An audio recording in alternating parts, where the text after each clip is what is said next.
Hello दोस्तों, नमस्कार। स्वागत है एक बार फिर से आप सभी का अपने प्रिय चैनल पर। दोस्तों आपको बता दें जो अभी की सबसे बड़ी खबर आ रही है, जहां पर एलएसी पर चीन की बदमाशी को सबके सामने लेकर आ रहा है भारत। जी हां दोस्तों, ब्रेकिंग न्यूज, बड़ी खबर बता दें, आने वाले दिनों में हो सकती है कई वार्ताएं। जी हां दोस्तों, बड़ी खबर, पूरे देश के सामने चाइना के इस करतूत को भारत लेकर आ रहा है। दोस्तों बताएंगे कैसे और क्या है खबर, पूरी जानकारी देंगे दोस्तों आपको। साथ ही आगे बताएंगे जहां पर भारत ने ऑस्ट्रेलिया से ये खरीद कर चीन को दे दिया है अब तक का सबसे बड़ा झटका। जी हां दोस्तों, क्या खरीदा है भारत ने ऑस्ट्रेलिया से, बताएंगे दोस्तों आपको। और चाइना का क्या रहा रिएक्शन। साथ ही दोस्तों आप भी ये बात सुनकर, खबर सुनकर अपने भारतीय सरकार पर, अपने आप पर भी गर्व करेंगे। दोस्तों बताएंगे आपको पूरी बात, उससे आगे बताएंगे जहां पर ताइवान को निगलने की कोशिश कर रहा ड्रैगन के सामने डटा अमेरिका तो नरम पड़ गया। चाइना अब कह रहा है शांति से होगा तालिबान से मिलन, जिसके बाद ताइवान का जवाब। जी हां दोस्तों, बताएंगे ताइवानी राष्ट्रपति ने क्या जवाब दिया है दोस्तों चाइना को, बड़ी खबर ये भी बताएंगे आपको। साथ ही बताएंगे जहां पर जम्मू कश्मीर से फिर एक और हमले की बड़ी खबर आ रही है। दोस्तों बताएंगे इस बार किस पर हमला किया गया है। साथ ही आपको बताएंगे बिना इंटरनेट के भी आप कर सकेंगे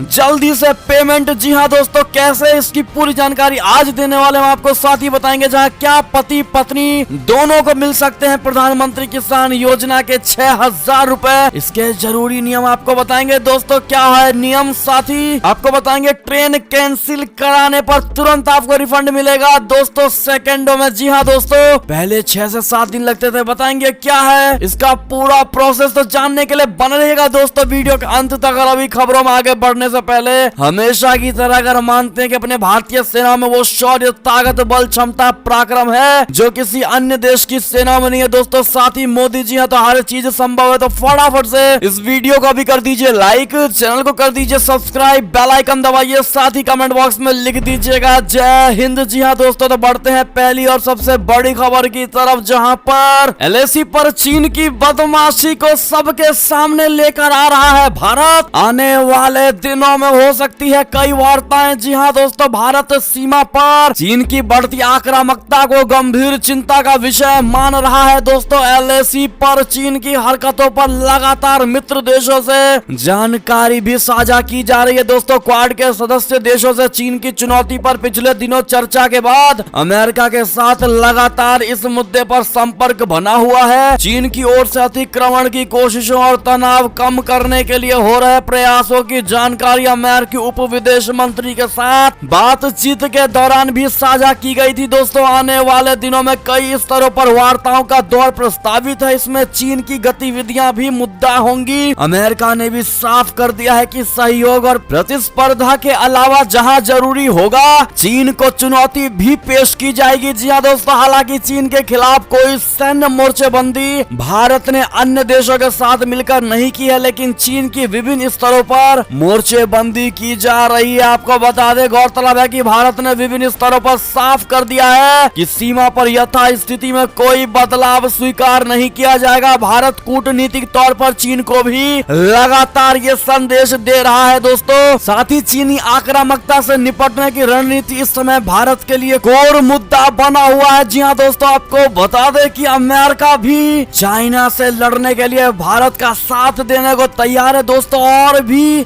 देश हैं जो चाइना के खिलाफ भारत का साथ देंगे, क्योंकि अब भारत हर जगह चाइना की ये हकीकत सामने लेकर आ रहा है दोस्तों। सिर्फ जुबान से नहीं बल्कि सबूत के साथ अन्य देशों को बता रहा है कि चाइना कितनी ज्यादा नीतियों का उल्लंघन कर रहा है, और सहमति जिस बात पर बन जाती है उसके खिलाफ ही भी जाता है दोस्तों। तो हर तरह से अब भारत चाइना के करतूतों को उजागर करने में लगा हुआ है दोस्तों। अगर आप भी मानते हैं सही डिसीजन ले रहा है भारत, तो हमारा समर्थन है दोस्तों। इस बात की जानकारी जरूर दीजिएगा कमेंट में। साथ ही आपको बता दें इसी से जुड़ी जो बड़ी खबर आ रही है दोस्तों, जहां पर भारत और चीन के बीच आज होगी 13वें दौर की सैन्य वार्ता। जी हाँ दोस्तों, कल नहीं आज होगी 13वें दौर की सैन्य वार्ता। आपको बता दें कि इस मीटिंग में पूर्वी लद्दाख में वास्तविक नियंत्रण रेखा के पास गतिरोध के बाकी स्थानों से सैनिकों को पीछे हटाने की प्रक्रिया को आगे बढ़ाने पर चर्चा होगी। सूत्रों से मिली जानकारी के मुताबिक भारत के लद्दाख कोर कमांडर और चीनी दक्षिण शिनजियांग सैन्य जिला कमांडर के बीच चुशुल में यह बैठक होगी दोस्तों। 13वें दौर की बैठक में पेट्रोलिंग पॉइंट 15 या हॉट स्प्रिंग से पीछे हटने पर होगा। दोस्तों आपको बता दें कि पेंगोंग झील क्षेत्र में हिंसक झड़प के बाद पूर्वी लद्दाख में पिछले साल 5 मई को भारतीय और चीनी सेनाओं के बीच सीमा गतिरोध शुरू हुआ था। दोनों पक्षों ने धीरे धीरे हजारों सैनिकों के साथ भारी हथियार के साथ अपनी तैनाती बढ़ा दी थी। दोस्तों बड़ी खबर। ऐसे में दोस्तों मीटिंग के बाद क्या निष्कर्ष निकल कर आता है, इसीलिए चैनल पर नए हैं तो वीडियो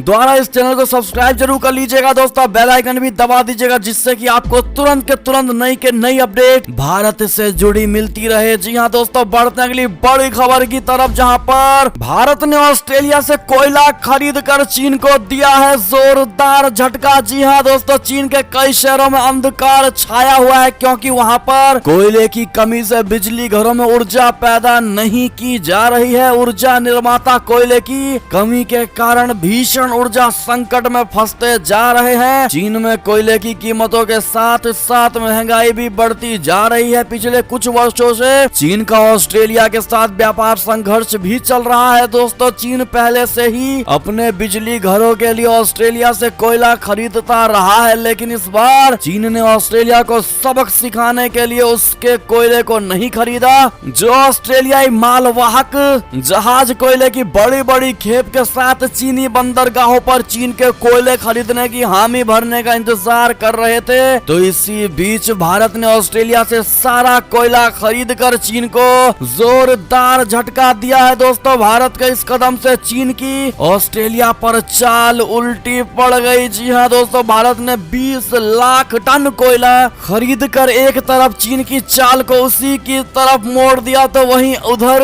अधर में लटके ऑस्ट्रेलिया का कोयला खरीद कर अपने मित्र देश को राहत की सांस भी दी है। दोस्तों हालांकि भारत ने ये सारा कोयला रियायती दरों पर खरीदा है क्योंकि ऑस्ट्रेलिया के कोयले से भरे 70 जहाज चीन की 14 बंदरगाहों पर चीन की कुटिल चालों से मुश्किल में पड़ गए थे और वहां से जल्दी बाहर निकलना चाहते थे। चीन की इस हरकत का जवाब देते हुए भारत ने एक तरफ चीन को झटका दिया तो दूसरी तरफ दुनिया को ये दिखा दिया है कि वो संकट की इस घड़ी में ऑस्ट्रेलिया के साथ मजबूती के साथ खड़ा है। भारत ने ऑस्ट्रेलिया का साथ इसलिए दिया क्योंकि ऑस्ट्रेलिया चीन की ज्यादतियों के खिलाफ मुखरता से अपनी आवाज बुलंद कर रहा है। दरअसल ऑस्ट्रेलिया का विदेश व्यापार बहुत हद तक चीन के आयात पर निर्भर है, फिर चाहे बात कोयले की हो, बहुमूल्य खनिज की हो, मशीनरी की हो, एल्यूमिनियम की हो, कंप्यूटर की हो, इनऑर्गेनिक रसायन या फिर अंगूर से निकलने वाली वाइन की हो। जी हाँ दोस्तों, ऐसे में भारत के इस बड़े कदम का दोस्तों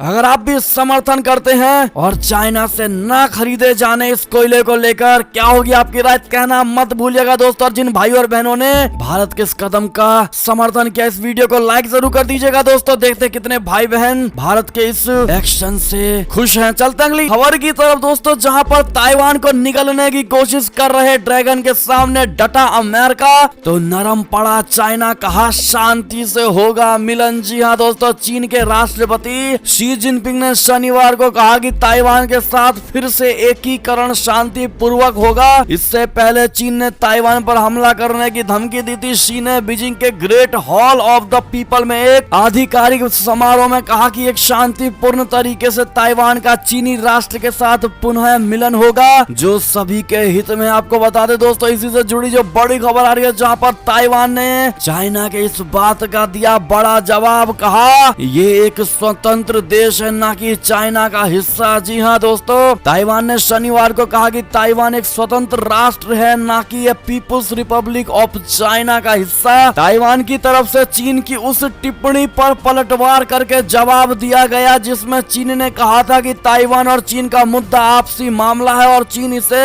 यानी इस मुद्दे पर किसी भी तरह से बाहरी हस्तक्षेप को स्वीकार नहीं करेगा। जिसके बाद ताइवान न्यूज के मुताबिक ताइवान के राष्ट्रपति कार्यालय के प्रवक्ता जेवियर चांग ने कहा कि ताइवान एक संप्रभु और स्वतंत्र देश है, तो वहीं पीपुल्स रिपब्लिक ऑफ चाइना का हिस्सा नहीं है। उन्होंने कहा कि ताइवान देश का भविष्य ताइवान के ही हाथों में है। जी हाँ दोस्तों, बढ़ते हैं अगली खबर की तरफ, जहां पर जम्मू कश्मीर से बड़ी खबर, कुलगाम के मंजगाम इलाके में पुलिस की टीम पर हमला जिसमें 2 पुलिसकर्मी घायल हो गए हैं। दोस्तों बड़ी खबर आ रही है जम्मू कश्मीर से, बता दें जम्मू कश्मीर एक बार फिर से आतंक के साए में है। दोस्तों पिछले एक हफ्ते के अंदर घाटी में आतंकियों ने न सिर्फ स्थानीय लोगों को मौत के घाट उतारा है बल्कि सुरक्षा बलों को भी निशाना बनाया है। शनिवार को आतंकियों ने कुलगाम जिले के मंझगाम इलाके में पुलिस पेट्रोलिंग टीम पर हमला कर दिया, जिसमें 2 पुलिसकर्मी गंभीर रूप से घायल हो गए हैं। पुलिस के वरिष्ठ अधिकारियों ने बताया कि दोनों घायल पुलिसकर्मियों को जिला अस्पताल में भर्ती कराया गया है और दोनों के दोनों खतरे से बाहर हैं। जी हां दोस्तों, बता देते वहीं दूसरी तरफ पुलिस पार्टी पर जहां हमला हुआ है उस इलाके को सुरक्षा बलों ने घेर लिया है और आतंकियों की तलाश शुरू कर दी है। जानकारी के मुताबिक आतंकियों ने पुलिस वालों पर फायरिंग की थी, जिसमें 2 जवान घायल हो गए। ऐसे में दोस्तों इनके अच्छे हेल्थ की कामना के लिए get well soon Jammu police कहना मत भूलिएगा। दोस्तों बढ़ते हैं अगली खबर की तरफ, जहां पर भारत जापान के साथ नौसेना अभ्यास में MiG-29K ने दिखाया अपना करतब। जी हां दोस्तों, भारत जापान की नौसेनाओं ने 3 दिवसीय संयुक्त समुद्री अभ्यास किया है, जिसमें जीमैक्स नामक वार्षिक अभ्यास 6 से 8 अक्टूबर तक अरब सागर में आयोजित किया गया था। भारतीय नौसेना Japan maritime self defence force यानी JMSDF के जहाजों विमानों ने समुद्री संचालन के साथ साथ हवाई क्षेत्र के वायु सतह उप सतह आयामों पर इस अभ्यास में भाग लिया, जिसमें उच्च गति के संचालन पर ध्यान केंद्रित किया गया। जी हां दोस्तों, बढ़ते अगली खबर की ओर, जहां पर मुस्लिम संगठन OIC की आलोचना पर भारत का बड़ा पलटवार, कहा हमारे आंतरिक मामलों में दखल ना दे। जी हां दोस्तों, इस्लामिक देशों के संगठन ऑर्गेनाइजेशन ऑफ इस्लामिक कोऑपरेशन यानी OIC ने असम की घटना पर टिप्पणी कर भारत सरकार ने इसकी आलोचना की है। इसको लेकर विदेश मंत्रालय ने बड़ा पलटवार किया है। दोस्तों विदेश मंत्रालय के प्रवक्ता अरिंदम बागची ने एक बयान जारी करके कहा है कि भारत बेहद खेदपूर्ण तरीके से ये बताना चाहता है कि OIC ने भारत के आंतरिक मामले पर एक बार फिर से टिप्पणी की है। इसमें भारत के राज्य असम की एक दुर्भाग्यपूर्ण घटना को लेकर तथ्यात्मक रूप से गलत और भ्रामक बयान जारी किया जा रहा है। बता दे, भारत ने तल्ख टिप्पणी करते हुए कहा कि यहाँ ये दोहराया जाता है कि OIC को भारत के आंतरिक मामलों में दखल देने का कोई अधिकार नहीं। जी हाँ दोस्तों, अगर आप भी मानते हैं कि भारत ने बिल्कुल सही बात कही है दोस्तों, तो हम समर्थन करते हैं। अरिंदम बागची का कहना मत भूलिएगा। साथ ही आपको बता दें, उन्होंने ये तक कहा कि उससे अपने मंच को निजी स्वार्थों के लिए उपयोग नहीं करना चाहिए। बढ़ते हैं दोस्तों अगली बड़ी खबर की तरफ, जहां पर इमरान खान और सेना के बीच विवाद की असली वजह ISI चीफ, जी हां दोस्तों, आंतरिक कलह से हुआ है। इसका बड़ा खुलासा बता दे, पाकिस्तान की खुफिया एजेंसी ISI के प्रमुख फैज हमीद का बीते दिनों सेना ने तबादला कर दिया। इस फैसले ने सभी को चौंका दिया, क्योंकि अफगानिस्तान में तालिबान सरकार के गठन में उन्होंने अहम और सफल भूमिका निभाई थी। फैज हमीद को पेशावर कोर का कमांडर बनाया गया है। ISI की कमान अब लेफ्टिनेंट जनरल नदीम अंजुम के हाथ में है। पाकिस्तान में खुफिया एजेंसी ISI प्रमुख की नियुक्ति प्रधानमंत्री की ओर से की जाती है। परंपरा के अनुसार प्रधानमंत्री पाकिस्तान के सेना प्रमुख की सलाह से इस शक्ति को उपयोग करते हैं, लेकिन विशेषज्ञों का कहना है कि पाकिस्तान के प्रधानमंत्री इमरान खान इस फैसले से खुश नहीं है। पाकिस्तान के वरिष्ठ पत्रकार नजम सेठी ने खुलासा किया है कि प्रधानमंत्री इमरान खान ने सेना से कहा है कि वो ISI प्रमुख को बदलने के फैसले के साथ नहीं थे। इमरान खान का मानना है कि लेफ्टिनेंट जनरल फैज हामिद की पेशावर कोर कमांडर के रूप में पोस्टिंग और जनरल नदीम अंजुम की नई DG ISI के रूप में नियुक्ति की घोषणा प्रधानमंत्री आवास से आनी चाहिए, क्योंकि पाकिस्तान के संविधान के अनुसार पाकिस्तान के प्रधानमंत्री को इसका अधिकार हासिल है। बढ़ते हैं दोस्तों अगली खबर की तरफ, जहां पर सेना प्रमुख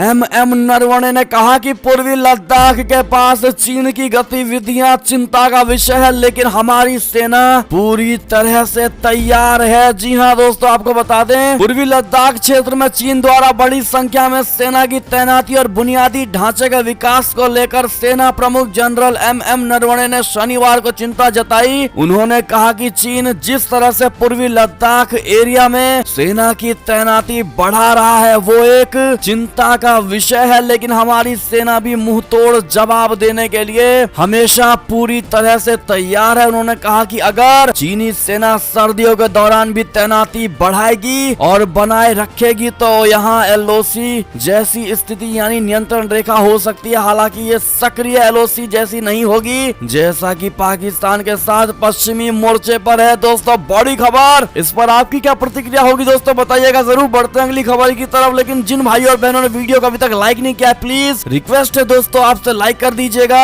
हमारी इस मेहनत को सफल करने के लिए दोस्तों आप तक खबरें हम पहुंचाते हैं, तो लाइक करना आपका हक है, जरूर लाइक करिएगा दोस्तों। बात करें अगली खबर की, तो पीएम मोदी और जो बाइडेन की मुलाकात से मजबूत हुआ भारत अमेरिका का रिश्ता, व्हाइट हाउस बोला अब दूसरे मुद्दों पर आगे बढ़ेंगे। जी हाँ दोस्तों, प्रधानमंत्री नरेंद्र मोदी और अमेरिका के राष्ट्रपति जो बाइडेन के बीच पहली आमने सामने की मुलाकात के बाद व्हाइट हाउस ने कहा कि अब ध्यान अर्थव्यवस्था, राष्ट्रीय सुरक्षा और वैश्विक महामारी कोरोना वायरस को काबू में करने समेत अनेक मुद्दों पर आगे बढ़ने पर है। पीएम मोदी और जो बाइडेन के बीच 24 सितंबर को व्हाइट हाउस में हुई बैठक के बाद से दोनों देशों के बीच कई उच्च स्तरीय बैठकें हो चुकी हैं और कई आगामी हफ्तों में होने वाली हैं दोस्तों। बढ़ते अगली खबर की तरफ, जहां पर कश्मीर में अल्पसंख्यकों की हत्या से एक्शन में आ गई भारत की सरकार। सेना को निर्देश दिया, कहा चप्पा चप्पा खंगाल कर करे आतंकियों का खात्मा। जी हाँ दोस्तों, आपको बता दें जम्मू कश्मीर में निशाना बनाकर अल्पसंख्यक समुदाय के लोगों की हत्या करने वालों के खिलाफ केंद्र सरकार ने कार्यवाही के लिए खुली छूट दे दी है दोस्तों। सुरक्षा बलों को सरकार का निर्देश है कि हत्या करने वाले आतंकियों का खात्मा कर दें। कश्मीर घाटी में अल्पसंख्यक हिंदू और सिख समुदाय के लोगों की हत्या कर उनमें भय का माहौल बनाने और सदियों पुराने सांप्रदायिक सद्भाव को नुकसान पहुंचाने के पाकिस्तान के उद्देश्य को कुचलने और भड़काई गई हिंसा के नए चक्र का मुकाबला करने के लिए केंद्र की नरेंद्र मोदी सरकार कठोर सुरक्षा विकल्पों का उपयोग करने के लिए तैयार है। यानी कि दोस्तों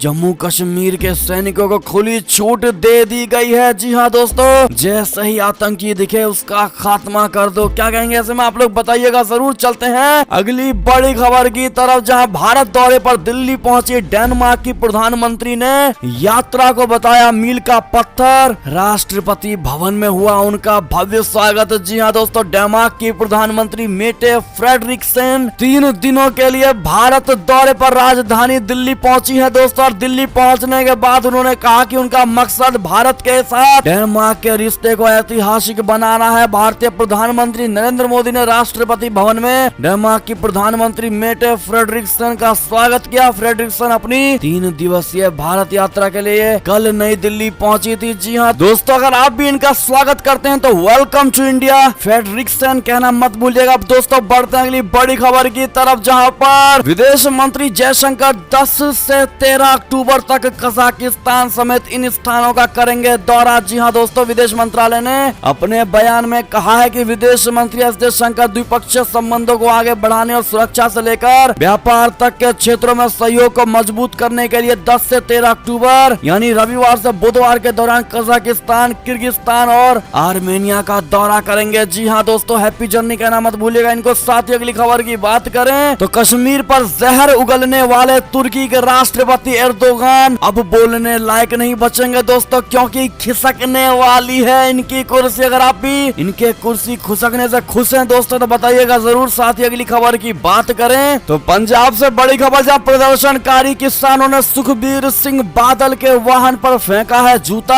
इसका वीडियो भी सामने आया है दोस्तों। आपको बता दें कृषि कानूनों के खिलाफ पिछले 10 महीने से जारी किसान आंदोलन लखीमपुर खीरी घटना के बाद और उग्र होता हुआ नजर आ रहा है दोस्तों। आपको बता दें इसी बीच पंजाब में विरोध प्रदर्शन कर रहे किसानों ने शिरोमणि अकाली दल के अध्यक्ष सुखबीर सिंह बादल के काफिले पर जूता फेंका है दोस्तों। क्या कहना चाहेंगे इस हरकत को लेकर बताइएगा जरूर। बात करें अगली खबर की तो राकेश टिकैत के बिगड़े बोल, कहा लखीमपुर में हिंसा एक्शन का हुआ है रिएक्शन। जी हाँ दोस्तों, आपको बता दें कि भारतीय किसान यूनियन के नेता राकेश टिकैत ने शनिवार को कहा कि वो उन्हें अपराधी नहीं मानते जिन्होंने उत्तर प्रदेश के लखीमपुर खीरी में भारतीय जनता पार्टी के कार्यकर्ताओं की कथित तौर पर हत्या की है। टिकैत के अनुसार उन लोगों ने प्रदर्शनकारियों के ऊपर कार चढ़ाए जाने की प्रतिक्रिया में ऐसा किया है। अगर आप भी मानते हैं दोस्तों कि अगर कार चढ़ाने वालों ने गलती की है तो अगर किसी की हत्या दोस्तों इनके द्वारा की गई है तो वो भी गलत है, यानी बराबर की हिस्सेदारी है। लेकिन ऐसे में राकेश टिकैत का कहना है कि इन्होंने गलत नहीं किया है दोस्तों जिन्होंने इनके कथित तौर पर हत्या की है। क्या कहना चाहेंगे आप लोग दोस्तों राकेश टिकैत के इस बिगड़े बोल को लेकर बताइएगा जरूर दोस्तों। देखते हैं क्या कहती है भारत की जनता। बात करें अगली खबर की तो क्या पति पत्नी दोनों को मिल सकते हैं पीएम किसान योजना योजना के 6,000 रुपए। बता दे दोस्तों क्या है नियम। दरअसल पीएम किसान सम्मान निधि योजना के तहत सरकार किसानों के खाते में सालाना 6,000 यानी 2,000 रुपए की 3 किस्त भेजती है। किसानों के खाते में 10वीं किस्त आने वाली है, लेकिन कई किसानों के खाते में अब तक 9वीं किस्त नहीं आई है दोस्तों। हालांकि अब तक इस योजना के पात्रता को लेकर कई सवाल हैं दोस्तों, जैसा कि क्या पति पत्नी दोनों पीएम किसान सम्मान निधि योजना का लाभ उठा सकते हैं। आपको बता दे क्या है इसके नियम। दरअसल पति पत्नी दोनों प्रधानमंत्री किसान सम्मान निधि योजना का लाभ नहीं उठा सकते दोस्तों। अगर कोई ऐसा करता है तो उसे फर्जी करार देते हुए सरकार उससे रिकवरी भी करेगी। इसके अलावा भी कई ऐसे प्रावधान हैं जो किसानों का अपात्र बनाते हैं। किसान परिवार में अगर कोई टैक्स भी देता है तो इस योजना का लाभ नहीं मिलेगा, यानी पति या पत्नी में से कोई पिछले साल इनकम टैक्स भरा है तो उन्हें इस योजना का लाभ नहीं मिल पाएगा दोस्तों। ऐसे में ये बड़ी खबर आपको हमने बताई है। बात करें अगली खबर की तो बिना इंटरनेट भी अब कर सकेंगे क्विक पेमेंट झटपट ट्रांजैक्शन के लिए। इन नियमों में बदलाव करेगी सरकार। दरअसल कई बार मोबाइल से पेमेंट करते समय इंटरनेट की दिक्कत के कारण आपका ट्रांजैक्शन फेल हो जाता है, लेकिन अब आपके साथ ऐसा नहीं होगा। दरअसल ऑफलाइन पेमेंट के नियम में सरकार बड़ा बदलाव करने जा रही है। अभी जिस तरह से ऑनलाइन पेमेंट किया जा रहा है उससे कहीं ज्यादा तेजी से अब आप ऑफलाइन यानी बिना इंटरनेट पेमेंट कर सकेंगे दोस्तों। दरअसल आपको बता दें ई-रूपी करके ऐप होगा दोस्तों, जिससे आप ऑफलाइन पेमेंट कर पाएंगे। ई-रूपी डिजिटल पेमेंट में ऑफलाइन ट्रांजैक्शन की सुविधा मिलती है। ये ट्रांजैक्शन बिना इंटरनेट से चलने वाली फीचर फोन पर कर सकते हैं और इस ट्रांजैक्शन को एसएमएस या क्यूआर कोड से शेयर कर सकते हैं। डिजिटल पेमेंट की बढ़ती पहुंच के कारण कई कंपनियां और बैंक ऑफलाइन पेमेंट की संभावनाओं पर काम कर रही है। आपको बता दें दोस्तों कि सरकार अभी इस पर टेस्टिंग कर रही है। अभी ये मार्केट में नहीं आया है, लेकिन जैसे ही सरकार इस पर टेस्ट पूरा कर लेगी दोस्तों वैसे ही आप सबके फोन पर ये एप्लीकेशन भी आने लगेगा। ऐसे में दोस्तों बड़ी अच्छी जानकारी हमने आपको दी है। अगर आप भी मानते हैं तो एक लाइक जरूर कर दीजिएगा जिन्होंने लाइक नहीं किया दोस्तों। साथ ही अगली खबर की बात करें तो इस तरह ट्रेन टिकट कैंसिल कराने पर तुरंत रिफंड हो जाता है आपका पैसा। बता दे दोस्तों नहीं होगी आपको कोई भी परेशानी। दरअसल आमतौर पर ट्रेन टिकट कैंसिल कराने पर पैसा रिफंड होने में कई दिन लग जाते हैं दोस्तों, आपको पता होगा, जिसकी वजह से कई लोगों को काफी दिक्कत भी होती है। लेकिन जरा सोचिए कि टिकट कैंसिल कराने पर आपका पैसा तुरंत रिफंड मिल जाए तो। जी हाँ दोस्तों ऐसा संभव है। IRCTC की आई पे नाम की एक सर्विस है जिसके माध्यम से रिफंड के पैसे मिलने में जरा भी देर नहीं लगती है दोस्तों। IRCTC का मुताबिक आई पे से ट्रेन टिकट बुक करने में भी काफी कम समय लगता है और इसके साथ ही टिकट कैंसिल कराने पर भी रिफंड के लिए इंतजार नहीं करना पड़ता, तुरंत रिफंड आपके अकाउंट में वापस आ जाता है दोस्तों। सबसे जरूरी बात कि ये एक सुरक्षित पेमेंट गेटवे भी है। जी हाँ दोस्तों बहुत अच्छी बात है ये। और इसकी खास बात ये है कि आई पे पेमेंट गेटवे में यूजर को अपने यूपीआई बैंक खाता या डेबिट कार्ड वगैरह को सिर्फ एक बार ही रजिस्टर करना होगा। उसके बाद आप जब भी इसके माध्यम से टिकट काटेंगे आपको पेमेंट से संबंधित कोई भी डिटेल डालने की जरूरत नहीं पड़ेगी और टिकट कैंसिल कराने पर पैसा रिफंड होकर तुरंत आपके अकाउंट में चला जाएगा। जी हाँ दोस्तों आप आई पे से टिकट कैसे बुक कर पाएंगे, क्या है इसका तरीका, हमने स्क्रीन पर दे दिया है, आप देख पा रहे होंगे दोस्तों। और यही स्टेप्स फॉलो करिएगा, आपको बहुत आसानी होगी दोस्तों। आप IRCTC के आई पे को अपने मोबाइल में भी इंस्टॉल कर पाएंगे एप्लीकेशन को। जी हाँ दोस्तों ऐसे में ये थी अब तक की सारी बड़ी खबरें। हमें आशा है कि आपको ये सारी खबरें दोस्तों बहुत अच्छी लगी होगी। अगर थोड़ी भी अच्छी लगी है तो इस वीडियो को भी अपने भाई बंधुओं में व्हाट्सएप, फेसबुक, ट्विटर के जरिए पूरे भारत में शेयर करना बिल्कुल मत भूलिएगा दोस्तों। और अभी कर दीजिए इस वीडियो को लाइक, चैनल को कर दीजिए सब्सक्राइब, बेल आइकन दबाइए, साथ ही कमेंट बॉक्स में लिख दीजिएगा जय हिंद जय भारत। तो मिलते हैं आप अगली बड़ी खबर में, तब तक के लिए अपना ख्याल रखिएगा दोस्तों। बहुत बहुत धन्यवाद बने रहने के लिए, साथ देने के लिए। जय हिंद।